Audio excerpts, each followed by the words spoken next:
Esto es Contexto Global de France 24. Mi nombre es Juan Pupiales y los acompaño por este repaso por las principales noticias del mundo. Vamos con nuestros titulares. Expectativa internacional ante el sexto intercambio de cautivos entre Israel y Hamas. El grupo palestino pondrá en libertad a 3 hombres con doble nacionalidad a cambio de más de 300 palestinos y Donald Trump amenaza con endurecer su postura a partir de este sábado. En Ucrania, los niveles de radiación en la planta nuclear de Chernóbil no han aumentado a pesar del impacto de un dron contra un compartimiento de la estructura. Kiev acusa a Rusia de estar detrás del ataque, mientras que el Kremlin señala a Volodymyr Zelensky de orquestar el incidente.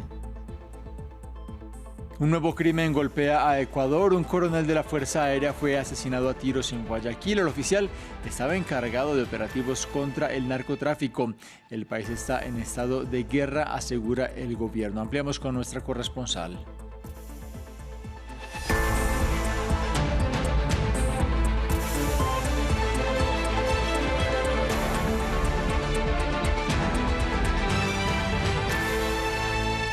Clima de expectativa tanto en Israel como en los territorios palestinos por la sexta ronda de liberaciones en el marco del acuerdo de cese el fuego en la Franja de Gaza. Pese a que esta semana la continuidad de dicho pacto estuvo en suspense, Hamas anunció finalmente que va a cumplir con la liberación de 3 rehenes, uno de los cuales estaba en poder de la yihad islámica. A cambio, Israel excarcelará a cerca de 369 palestinos. El informe lo tiene Samuel Salgado Castro. Estos son los rostros de los próximos 3 rehenes en poder de Hamas y milicias islamistas que volverían a casa. Entre ellos, Yair Horn, un hombre de 46 años de origen argentino. Fue secuestrado el 7 de octubre de 2023 junto a su hermano Eitan Horn, quien aún no será liberado. En enero, días antes del anuncio de la actual tregua entre Israel y Hamas, la madre de Yair y Eitan ya temía que uno de los dos fuera liberado primero que el otro.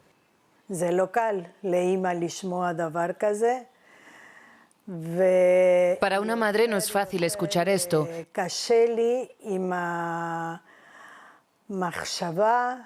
Para mí es más difícil pensar en lo que va a pasar con ellos, que no sé si están juntos, aunque en el fondo siento que están juntos. Pero ¿qué pasará en ese momento cuando los separen y les digan que uno va a salir y el otro no? Ya veremos qué pasa. El estadounidense israelí Sagi Dekel-Chen, de 36 años, es otro de los rehenes en la lista anunciado por el brazo armado de Hamas. Fue secuestrado en medio de la masacre perpetrada en el kibutz de Nir Oz, sur de Israel. Su madre logró escapar antes de ser llevada a la Franja de Gaza por Hamas. A Sagi Dekel-Chen lo esperan en Israel su esposa y sus 3 hijas, todas sobrevivientes también de la masacre de Nir Oz. El tercer rehén que sería liberado es el ruso-israelí Alexander Sasha Trufanov, de 29 años. La abuela, la madre y la novia de Trufanov, que también fueron secuestradas junto a él, ya fueron liberadas en noviembre de 2023. A cambio de estos 3 nuevos rehenes liberados, Hamas espera que Israel excarcele a centenares de prisioneros palestinos. Cambiamos de tema. El Organismo Internacional de Energía Atómica aseguró que de momento no hay fuga de radiación en la central nuclear de Chernóbil. Palabras de cierta calma tras el ataque con dron que dañó la estructura que cubre el reactor 4 de la planta, que estalló en noviembre de 1986 en la peor catástrofe nuclear de la historia. El organismo asegura que se mantiene en alerta y pide el fin de la guerra antes de que ocurra un accidente nuclear. Nos lo cuenta Jesús Yajure en este informe. La atención del mundo se volvió a dirigir sobre la central nuclear de Chernóbil y su seguridad. El ataque con un dron provocó un incendio y dañó parte del sarcófago, una estructura construida para resguardar al reactor 4 de la planta accidentada en 1986. El presidente ucraniano Volodymyr Zelensky acusó del ataque a Rusia, que ha negado estar tras el incidente. Por el momento, los equipos en la zona no han documentado incrementos en radiación, pero el Organismo Internacional de Energía Atómica afirma que se mantiene en alerta. Lo que ocurrió anoche o en las primeras horas de esta mañana fue un ataque con un dron, con una carga explosiva convencional que afectó superficialmente al techo de la contención. El nuevo sarcófago de contención que hay allí lo que es en sí mismo algo muy grave. Pero por supuesto, pudimos determinar que no había ningún compromiso en la zona de radiación y no ha habido ninguna liberación. Grossi también afirmó que el incidente demuestra una vez más que la seguridad nuclear sigue bajo amenaza constante mientras continúa el conflicto entre Rusia y Ucrania. La Agencia de Energía Atómica está presente también en la planta nuclear de Zaporilla desde septiembre de 2022. Grossi denunció que esta semana se canceló la rotación de personal en Zaporilla a causa de los combates. Lo primero que tenemos que intentar es llegar al final de al menos esta fase del conflicto sin un accidente nuclear ahí. La central nuclear de Zaporilla, que es la más grande de Europa, ha sido atacada con frecuencia por drones durante la guerra, aunque ninguno ha causado daños significativos. Los combates en torno a las centrales nucleares han aumentado los temores de una catástrofe nuclear durante los casi 3 años de guerra iniciada tras la invasión rusa a Ucrania en febrero de 2022. El mundo sigue de cerca el anuncio de eventuales conversaciones de paz entre Rusia y Ucrania mediadas por Estados Unidos. Este viernes, en el marco de la Conferencia de Seguridad de Múnich en Alemania, tuvieron un encuentro el presidente Volodymyr Zelensky y el vicepresidente de Estados Unidos, J.D. Vance. Kiev insiste en que ante todo hay que detener a Putin. Un encuentro por el que el presidente ucraniano Volodymyr Zelensky está muy agradecido. Al margen de la Conferencia de Seguridad de Múnich, el vicepresidente de Estados Unidos, J.D. Vance, discutió con Zelensky sobre la guerra en Ucrania. La administración estadounidense de Donald Trump busca presionar para llegar a un acuerdo con Rusia.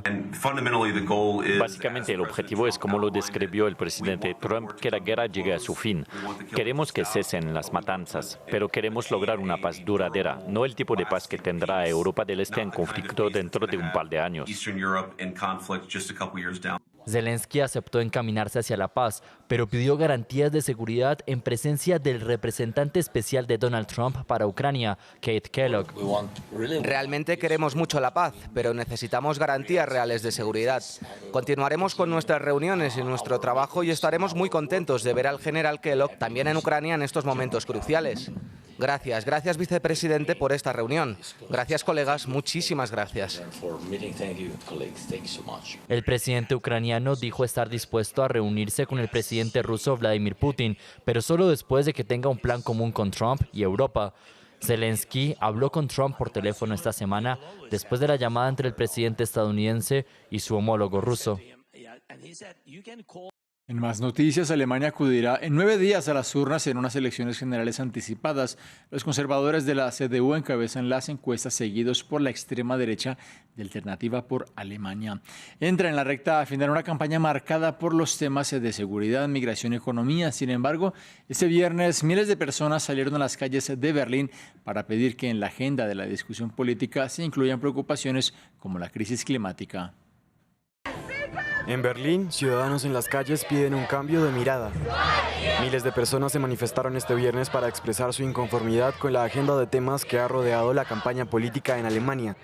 Exigen que los candidatos profundicen en debates sobre el cambio climático, más allá de la migración y la economía, temas que hasta ahora han permeado toda la campaña. Estoy aquí porque creo que la protección del clima es un tema muy importante, pero que lamentablemente juega un papel demasiado pequeño en la campaña electoral. Hablamos mucho sobre los temas que aborda la AfD, pero ahora nos toca a nosotros establecer nuestros propios temas. En Alemania, los conservadores lideran las encuestas a nivel nacional desde hace más de 2 años, seguidos por el partido de extrema derecha Alternativa para Alemania. Fruto de ello, las temáticas de la derecha están en el centro del debate. Una decepción para jóvenes votantes que ejercerán su derecho al voto por primera vez, como Pete. Creo que me siento decepcionado porque los partidos políticos no se toman en serio la crisis climática como es, hasta el punto de que realmente es grave. Y eso no es algo que yo quisiera dirigir especialmente a los partidos de izquierda o verdes. Yo pensaba, hipotéticamente, me encantaría tener un partido conservador que se preocupara por el clima, incluso si yo personalmente no soy conservador. Así pues, está por verse si el descontento de esta parte del electorado tendrá algún efecto en las elecciones por el Bundestag, que tendrán lugar el próximo 23 de febrero. En noticias de América Latina, hay conmoción en Ecuador luego de que un coronel de la Fuerza Aérea fuera asesinado en Guayaquil cuando se dirigía a una ceremonia militar. El uniformado estaba a cargo de coordinar operativos contra el narcotráfico. Ampliamos desde el terreno con el informe que nos envió previamente nuestra corresponsal Carolina Mela. El coronel Porfirio Cedeño era el comandante de operaciones especiales de Durán, la ciudad más violenta del país, donde ya se registran cerca de 70 asesinatos provocados por la disputa por territorio entre pandillas dedicadas al narcotráfico, sicariato y extorsión que operan en este sitio. El coronel era un militar destacado que también formó parte de la seguridad del expresidente Rafael Correa. El crimen ocurrió alrededor de las 8 de la mañana. El comandante viajaba en un vehículo con dirección a la ciudad de Manta, que está en la provincia de Manabí, pero alrededor de la altura de la penitenciaría del Litoral, justo a la salida de Guayaquil, fue interceptado por los sicarios que dispararon contra el vehículo en el que iba. Él murió y su chofer quedó con heridas graves. Esto es un golpe para las Fuerzas Armadas, a la que el presidente Daniel Noboa le ha encargado la seguridad ciudadana, pero también la institución está en la mira por la desaparición forzada de 4 menores de edad y por otra veintena de denuncias de personas desaparecidas en operativas militares. En un comunicado, las Fuerzas Armadas han dicho que darán una recompensa a quien brinde información sobre los autores intelectuales de este asesinato, mientras unas horas después la presidencia de la República dijo que esta es una evidencia del estado de guerra en el que está sumido Ecuador. Este crimen se suma a otros 800 que han ocurrido desde que inició el 2025. Asesinatos que han conmocionado al país, como la muerte a niños de solo meses de nacidos y también del teniente político de la ciudad de Olmedo. La mayoría de estos crímenes han ocurrido en ciudades que están bajo el estado de excepción. Una figura recurrente con la que gobierna el actual mandatario, pero que aún así no logra controlarse este repunte de la violencia. La presidencia finalizó en su comunicado un mensaje para los atacantes. Dijo que la respuesta será contundente. En temas más amables, en México, San Valentín, el Día del Amor y de la Amistad, se ha convertido en una de las fechas favoritas para casarse. Por ello, en varios estados se organizan las ahora famosas bodas colectivas. Nuestra corresponsal Aurora Bayú asistió al matrimonio de más de 1.400 personas en el Estado de México, entre ellas varias parejas de la comunidad LGBTIQ+. El Día del Amor y la Amistad es una gran fecha para decirse sí, pero mejor aún si ese trámite se puede realizar de manera gratuita. Este 14 de febrero en el municipio de Nezahualcóyotl se están celebrando los ya famosos matrimonios colectivos. Las personas que han querido participar en este evento solamente han tenido que llevar su documentación y sin tanto trámite ya están unidos ante los ojos de la ley. Son más de 700 las parejas que han participado, me comenta el equipo de la alcaldía. Se hizo mención también de una pareja que lleva 62 años juntos y tienen 7 hijos, o al contrario una pareja que lleva apenas un mes de conocerse. Entre la asistencia también hay algunas parejas que pertenecen a la comunidad LGBT. En México el matrimonio igualitario es legal dentro de las 32 entidades. La Ciudad de México fue la primera entidad en reconocer legalmente el matrimonio igualitario en 2009. Aquí en el Estado de México, donde nos encontramos, se esperó hasta finales del 2022 para legalizarlo. En el municipio de Nezahualcóyotl, donde nos encontramos, de hecho es reconocido por su carácter progresista. El presidente municipal, Adolfo Cerqueda, es el primer alcalde abiertamente gay de toda la República Mexicana. Declaró que el día de hoy no solamente es la ocasión para unir a tantas parejas, sino también para hacer valer los derechos que tantas personas han luchado por alcanzar. En Estados Unidos, la mujer que había presentado una demanda contra las estrellas del hip hop Jay-Z y Sean Diddy Combs por presunto abuso sexual retiró el proceso legal. Esta mujer había acusado a ambas estrellas de haberla violado en el año 2000 cuando ella tenía 13 años. De acuerdo con lo anunciado en una corte federal de Manhattan, esta persona retiró el caso de manera voluntaria. Mientras Jay-Z, esposo de la celebridad Beyoncé Knowles, calificó la noticia como una victoria, Combs se encuentra en prisión a la espera de un juicio criminal fijado para el 5 de mayo por acusaciones de tráfico sexual y organización para delinquir. Sobre él pesan otras docenas de denuncias de hombres y mujeres por acoso sexual. Fin del informativo. En minutos más noticias aquí en la pantalla de France 24. Quédense con nosotros.